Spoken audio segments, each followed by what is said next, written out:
Calaroga Shark Media.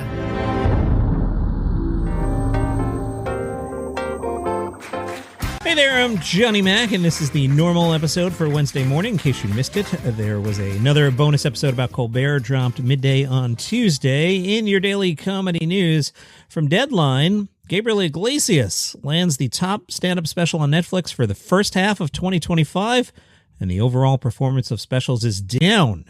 Deadline says the news comes from going through Netflix's biannual What We Watched report, which was unveiled about a week ago, right before Colbertgate. Gabriel Iglesias, Legend of Fluffy, ranked 210th on the overall list of highest viewed TV programs with 7.8 million views since its January 6th debut. Are you surprised Gabe is number one? He's like quietly super popular. There's a bunch of comedians like that, just aren't in the mainstream comedy, bro dude, podcasting, news cycle. Gabe just goes about his business. Second on the list, Nate Bargatze came in at number 275, 6.7 million views for his special Your Friend Nate Bargatze. Deadline points out his ranking was affected by the fact that the special dropped December 24th, so the first days of viewership were folded into the report for the back half of 24. All right, through that lens, it's very possible that Nate actually had the top special. Third overall is Andrew Schultz with his pregnancy-themed Life. Andrew got 6.6 million views. Bert Kreischer's Lucky, fourth with 4.5 million views. Shane Gillis' Beautiful Dogs, that's the one from 2023. Fifth place, 3.6 million views. Pretty interesting that a year-and-a-half-old special is doing better than a bunch of other things they put out. Deadline points out, technically, the Kill Tony special, Kill or Be Killed, from April is fifth with 4 million. But they are of the opinion that's not a fair one-to-one comparison with the other specials. Justin Willman's Magic Lover, which I thought was fantastic, 2.6 million views. And boy, this shocks me. Conan O'Brien's Kennedy Center Mark Twain Prize for American Humor, just 2.4 million views. That is stunningly low for such a great special and all the buzz. Maybe I'm just drinking the Kool-Aid about Conan O'Brien in the mainstream. Again, Gabe, 7.8. Conan, 2.4. Wow. Cat Williams, Woke Folk from 2024, racked up another 2.1 million views. Chelsea Handler's The Feeling, also 2.1 million views. Deadline points out the back half of 2024, Jamie Foxx's What Had Happened Was got 11.6 million views. Dave Chappelle's The Dreamer, 17.4 million. And that does not include that Chappelle's special came out December 31st, 2023, so the first night of data didn't factor into that count. I watched it New Year's Eve. Speaking of Conan O'Brien, who maybe isn't that popular, he and Mark Maron remembered the time Donald Trump pulled out a condom. The conversation was about Maron's frequent guest appearances on Late Night with Conan O'Brien. Maron said, I was the second guest after Trump. I remember it because I was in the hallway at 30 Rock in my dressing room, and the producer came in and went, do you want to meet Trump? And I said, nah, I'm good. Conan remembered the condom incident as well. It from December 10th, 1997. Trump was on the show to promote his book, The Art of the Comeback. Conan recalls saying, so you're a billionaire. How much money do you carry on you at any one time? And Trump said, I don't know. Conan said, I reached over in his blazer pocket and felt something, and he put his hand over my hand really quickly, like, don't pull that out. We had a quick tug of war, and I pulled it out, and it was a condom. And he said, safe sex, everybody. It was a real moment.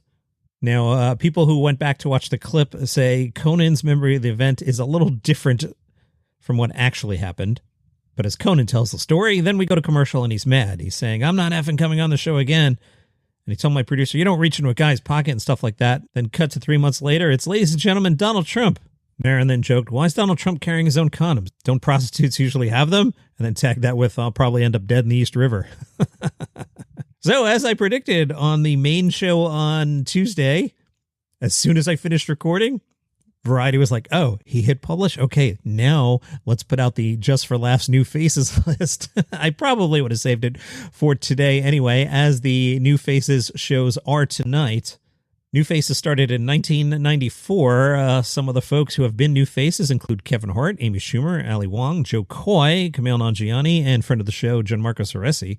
Nick Brazeo, head of programming for Just for Laughs, said each year we sift through thousands of names from across the world to find the most original and promising comedic voices. This is always such an exciting time of the year. We can't wait to share this year's class of new faces with the world. Now, as they are new faces, you probably won't recognize the names. I don't recognize many of the names, so I'll just go through it real quick. They are Alistair Ogden, Angelica Scanura, Ori Styla, Bruce Gray, Chloe Petz, Chloe Radcliffe, Connor Janda, Don Duvall, Dan Rath, Dan Tierman, who's been on my radar, Dean Stanfield, Devontre Coleman, Dylan Adler on my radar, Grace Johnson, Hayden Johnson, James Mawara, Jesus Sepulveda, Joe Sunday, Catherine Blanford, Laura Ricote, Maggie Crane, Max Eddy, Olivia Carter, Olivia Stadler, Randy Newmeyer, Sam Baru, Steve Fury, Tom Murphy, Vittorio Angelone. Is that the Irish guy of Italian ancestry? He's been on my radar. Is that who that is?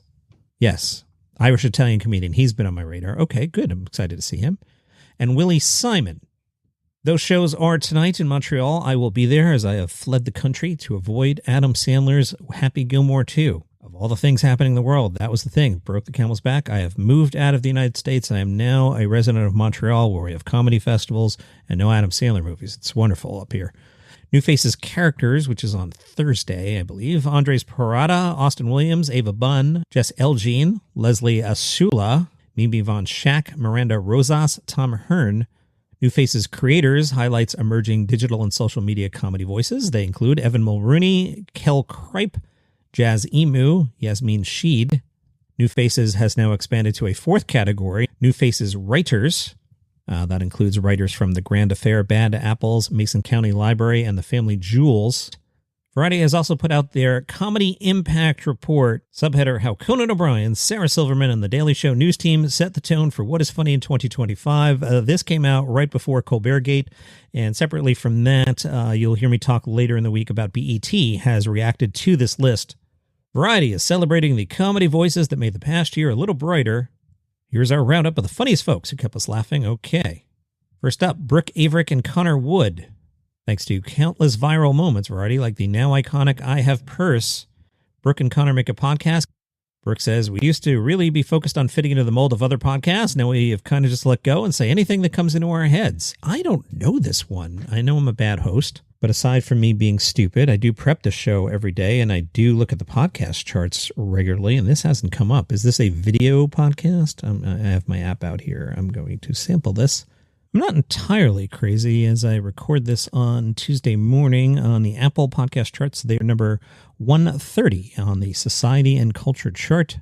And here in Canada, they're number 155 on the same chart. Next on the list, Nate Bargatze. Okay, I think we know all about him. Catherine Cohen and Pat Regan, the duo behind the hit comedy podcast Seek Treatment. Next up, the Comedy Gives Back charity and the founders Zoe Friedman, Amber Lawson, and Jody Lieberman. The nonprofit is devoted to creating a safety net for comedians in need. In a statement, they say, this year we jumped into action dedicating our January fundraiser Alt Comedy All-Stars to support wildfire relief. Laughter is more than a punchline, it's primal. Today, it remains a vital force for healing, empathy, and belonging. In dark times, comedy doesn't just entertain, it unites. Next up, The Daily Show news team, Josh Johnson, Troy Owada, and Grace Kulenschmidt. The Deli Boys made the list. Did you watch that one? It's pretty good. It is a Hulu crime comedy about first-generation Pakistani immigrants in Philadelphia who become drug kingpins. That is a fun show. Next up, Andrew DeYoung, writer and director of Friendship. DeYoung brought sketch comedian and I Think You Should Leave star Tim Robinson to the big screen, pairing his unique brand of cringe comedy alongside Paul Rudd in the year's most uncomfortable movie, Friendship. Amelia de Moldenberg is the creator and host of Chicken Shop Date. Chicken Shop Date has been going strong for over a decade without me ever hearing of it once. And again, I'm not saying I know everything, but I've never heard of this. In the past year alone, it's dropped some of its biggest episodes yet, featuring stars like Andrew Garfield, Billie Eilish, and Sabrina Carpenter. Seems to be a YouTube show, the best dating show in the universe. Okay, totally out of my demo. And Chicken Shop Date is a British YouTube interview show. Okay. Nathan Fielder for The Rehearsal. Aaron Foster, creator, showrunner, and executive producer of Nobody Wants This, the darling of rom-com lovers when it debuted in September. Olivia Girk is a manager. She says it's been gratifying to see people connect with Julio Torres and Bowen Yang and Matt Rogers. She's also the producer of Zorna Garg's Practical People Win. Shane Gillis on the list, well discussed. Nikki Glazer on the list, well discussed. Brett Goldstein, well discussed. The three creators of Hacks are on the list. Caleb Huron, the host of the podcast So True. Richard Kind made the list? Really? Why? Performer on Everybody's Live with John Mulaney and an actor on Poker Face? I mean, yeah, okay. WME agent Samantha Korn reps people like Amy Poehler. Nick Kroll. Again, I'm skipping. I know you don't need me to tell you who Nick Kroll is if you listen to this podcast. The creators of Adults, Ben Cronengold and Rebecca Shaw. The comedy touring agent Ethan Kurtzman. Ethan reps Jimmy O. Yang, Matt McCusker, Jenny Slate, Nate Jackson, Chloe Feynman, and Caleb Huron.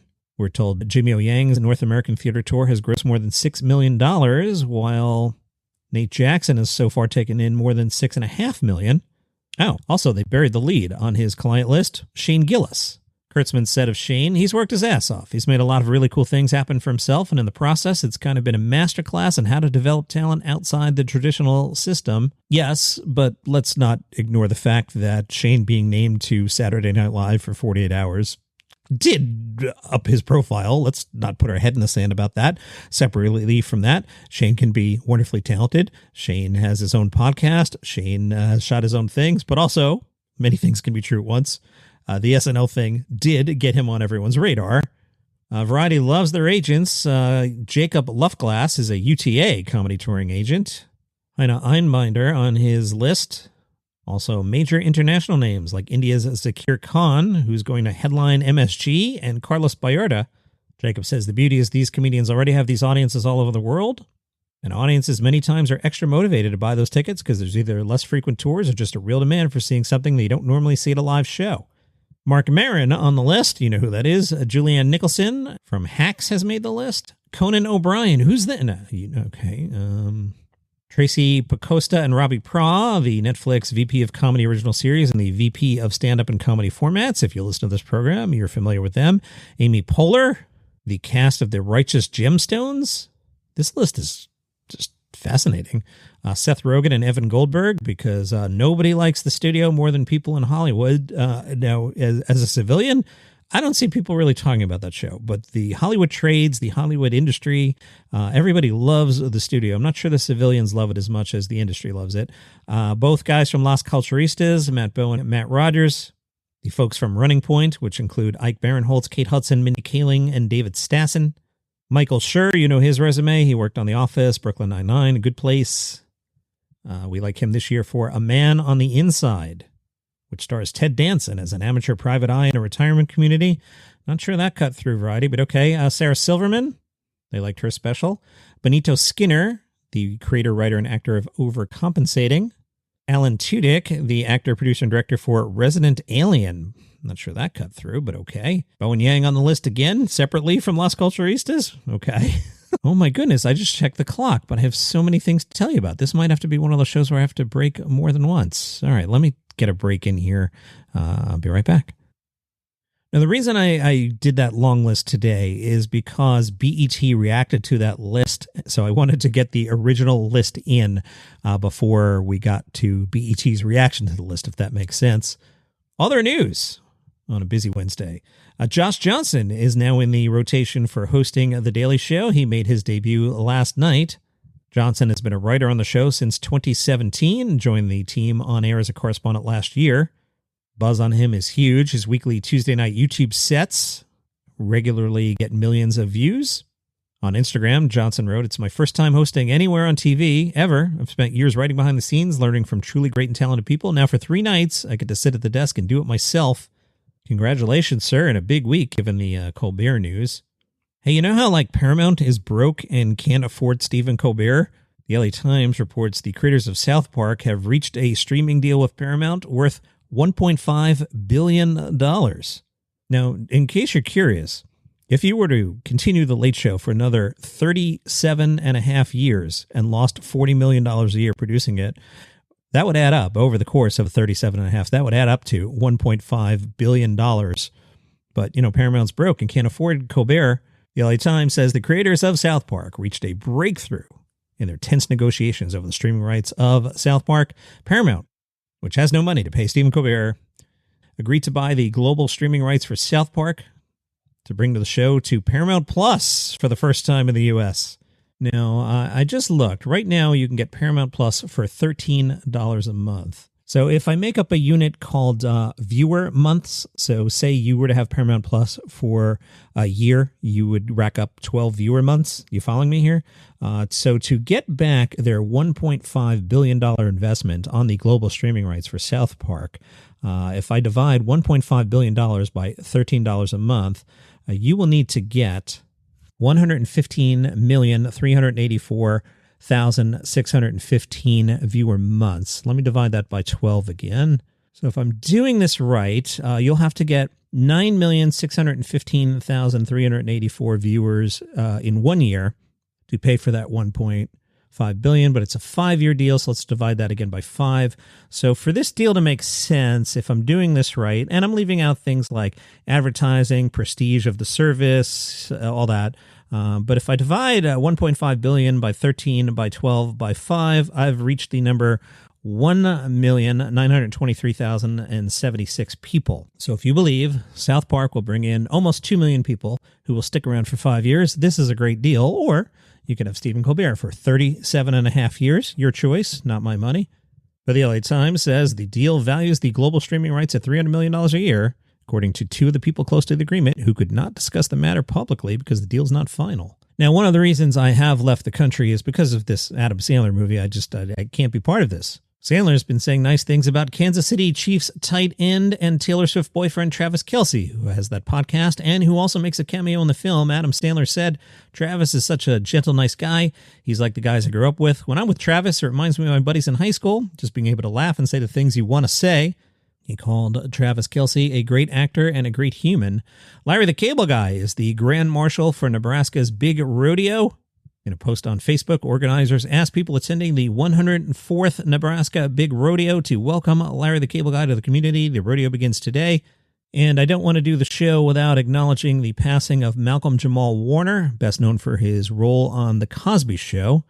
Warner passed away at age 54 Sunday in a drowning accident while on vacation with his family in Costa Rica. He was pulled into a current. Fellow beachgoers tried to rescue him. First responders were unable to revive him.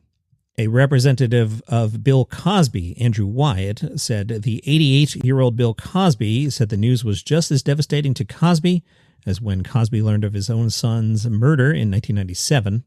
Wyatt said Cosby spoke of his late son and Warner playing together as children, noting they were amazing together. You may recall Bill Cosby served nearly 3 years in prison for 28 convictions of aggravated indecent assault before those convictions were overturned in 2021. Someday on this show, but not yet, probably after Mr. Cosby has passed away, I will tell you a story or two. I met Mr. Cosby several times, and I've got one hell of an interesting story for you, but not today. All right, as I've explained in the past, I'm going to take a second break here. I know it's annoying with all the commercial breaks, but the way the back end works, if the show's a certain length, if I don't take another break, one will get dropped mid-sentence, so I would rather properly stop down and then come back. So we'll take a break here, and then we'll talk about Montreal. Here in Montreal, I'll tell you what I'm doing. I'm going to New Faces 1 and New Faces 2.